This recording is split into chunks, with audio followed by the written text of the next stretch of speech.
12 kahulugan ng halik sa panaginip. Una, ang paghalik sa labi sa panaginip. Ito ay nangangahulugan na ikaw ay handa nang pumasok sa mas malalim na pangako at responsibilidad.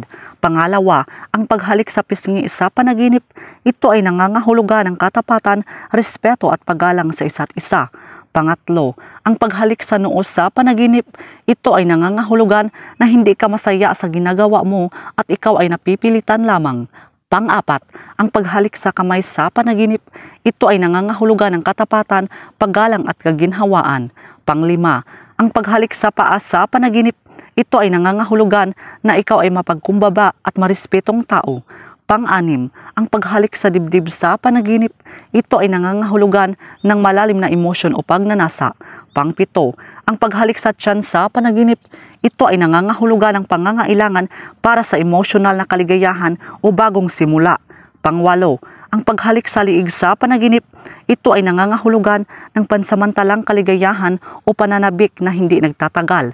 Pang-siyam, ang paghalik sa ilong sa panaginip.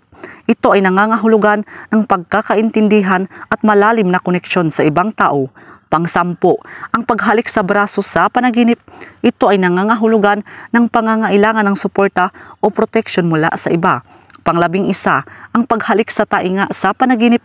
Ito ay nangangahulugan ng kahalagahan ng komunikasyon at pagpapahayag ng damdamin. Pang-12, ang paghalik sa buhok sa panaginip.